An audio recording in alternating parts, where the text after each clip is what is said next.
근데 뭐 우리뿐만 아니라 요청을 받은 모든 국가들이 지금 이제 난감한 상황인데 그런데 이번 전쟁 시작 이후에 트럼프 대통령의 발언들이 오락가락하면서 좀 더 혼선을 주고 있지 않습니까? 근데 이번에도 이 파병을 강력하게 요청을 했다가 또 SNS에는 우리가 사실은 군함이 필요해서 달라고 하는 게 아니다. 너네들이 하는지 어떻게 나오는지를 보기 위해서다라고 또 발언을 하기도 했거든요. 그럼 이게 파병을 하라는 건가요? 말라는 건가요?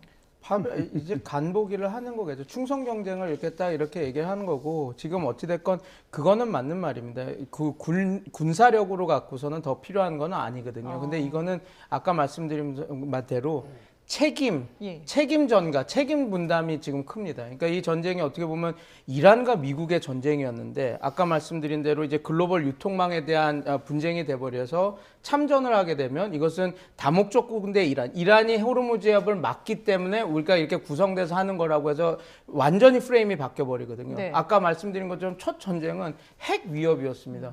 근데 지금은 전체 바뀌는 거죠. 어떻게 그렇게 되면 트럼프 대통령 입장에서는 지금 고립되고 있었거든요. 70%의 미국 국민들도 이 전쟁을 왜 했는지도 모르겠다 이렇게 딱 하는데 이렇게 해서 글로벌 유통망이 이렇게 막히고 이란 놈들은 원래 이런 놈들이었어 라고 해서 그래서 국제사회도 어쩔 수 없이 같이 들어올 수밖에 없는 상황이었던 거야 라고 하면 훨씬 자기의 그 정치적 책임을 나눠 가질 수 있는 상황이기 때문에 이렇게 되는 것인데 문제는 뭐 이미 보도에서도 많이 됐지만 미국 정부에서 이런 식으로 전쟁 중에 이렇게 참여국을 이렇게 하고 하는 경우는 거의 없거든요. 네. 지금 아까 전에 말씀드렸던 2003년 케이스도 2003년에서 2007년 그 과정, 4년 과정에서 미국이 이러면 안 되겠구나. 그래서 민주주의 확산 이렇게 해서 의제를 바꿔가면서 참여국의 자연스러운 참여를 이끌어내고 재건 프로그램에 참여시키고 이런 식으로 가는데 이런 식의 급변침은 있지도 않고 그래서 다시 한번 트럼프 대통령의 이번 전쟁은 정말 전략이 부재했었구나라는 걸 다시 보여주는 그런 상황이라고 보시면 될 것 같습니다. 그래서 지금 어떻게 되든 이게 책임 분산을 위해서 이렇게 되는데 우리는 이제 두 가지만 보고 가면 돼야 된다고 봅니다. 그러면 이 작전은 누가 하는 것인가? 그러니까 지휘 통제를 누가 하는? 왜냐하면 미국의 지휘 작전에 들어가면 빼도 박도 안 하고 우리는 이 전쟁에 참여하게 되는 것이거든요. 그래서 우리나라의 어떻게 보면 지휘 작전권을 2020년에 우리가 청해 부대를 보내서 수송 작전을 했던 것처럼 우리가 모든 것들을 해야 됩니다. 그러면 이런 문제가 있습니다. 우리가 모든 것들 A to Z 다 하려면 그냥 단순히 몇 대 호송함만 보내는 것이 아니라 뭐 레이더를 할 수 있는 것도 보내야 되고 그래서 아마 그러니까 참여 비용이 이 군사 작전의 비용이 엄청 늘어날 겁니다. 그래서 그게 좀 우리한테는 다 단점이긴 하지만 그렇다고 해서 미국이 원하는 대로 미국의 지휘 작전권 아래 우리가 몇 대 파견하는 식으로 하면 비용은 줄일 수 있지만 명분 없는 전쟁에 뜰 깔려 들어가는 그렇게 될 수 있고 또 이런 문제가 있을 겁니다. 둘째는 어떤 임무를 수행할 것인가. 그러니까 우리가 그 청해부대는 아덴만 해적과 싸우는 거기에서 약간 그 이수 지역을 넓혀서 우리 수송 보호까지 우리 상선의 보호까지 군사작전을 하겠다 그래서 자연스럽게 넓혀진 건데 네. 지금은 어찌됐건 전장에 파견되는 거고 하니까 우리 임무를 확실히 해야 되겠죠. 전시가 아니라 작전 지휘권도 우리가 가져야 되고 임무는 상당히 그 제한된 상태로 우리가 2003년 파견을 했을 때도 우리가 그냥 공병대 어떤 재건 사업에만 참여하지 않았습니까? 네.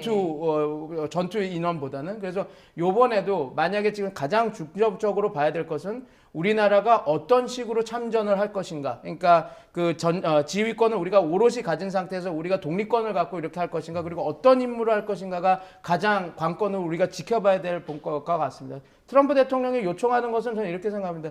우리가 동맹이기 때문에 우리가 이런 명분이 없고 하더라도 우리 한미 동맹의 역사가 있고 했기 때문에 그리고 우리가 잃을 것보다는 얻을 것이 많기 때문에 어느 정도 우리가 발을 맞춰야 되는 거는 어쩔 수 없는 기정사실일 것 같은데 어떻게 발을 맞출 것인가가 우리 아주 그런 외교력이 발휘해야 될 때라고 지금 보고 있습니다. 예.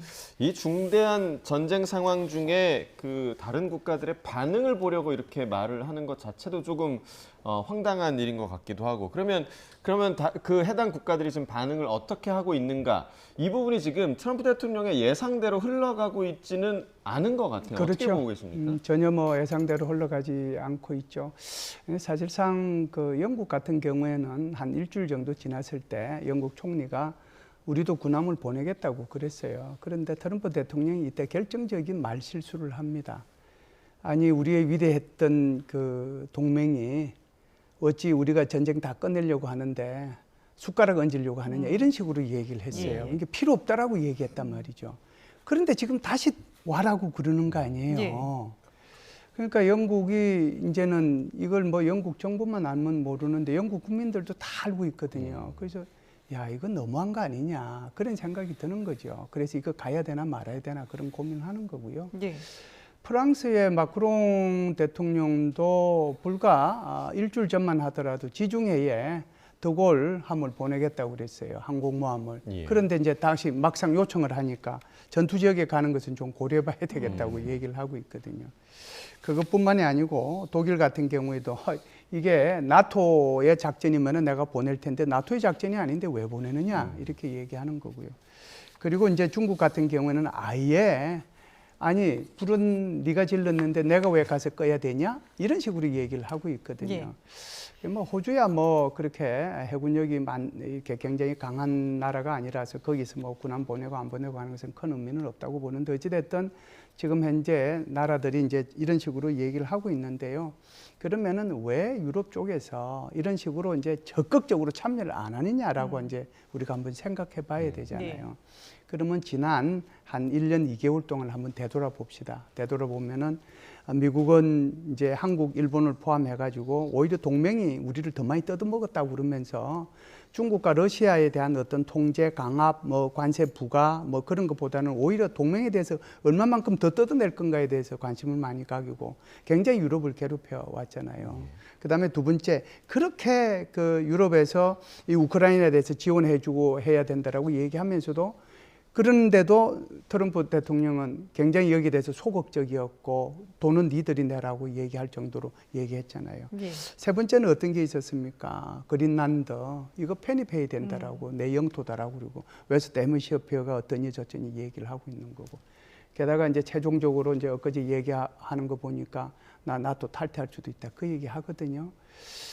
그러면은 왜 이렇게 됐느냐. 그래서 이거는 트럼프 2기 행정부의 세계 전략의 빈곤에서 이것이 결국 나타난 것이 아니냐. 그러다 보니까 지금 미국이 지금 조금 위험에 처해 있고 뭐 위험까지는 안 가더라도 조금 불편한 그런 상황인데 여기에 대해서 너도 나도 도와주려고 나서야 되는 게 정상인데 예.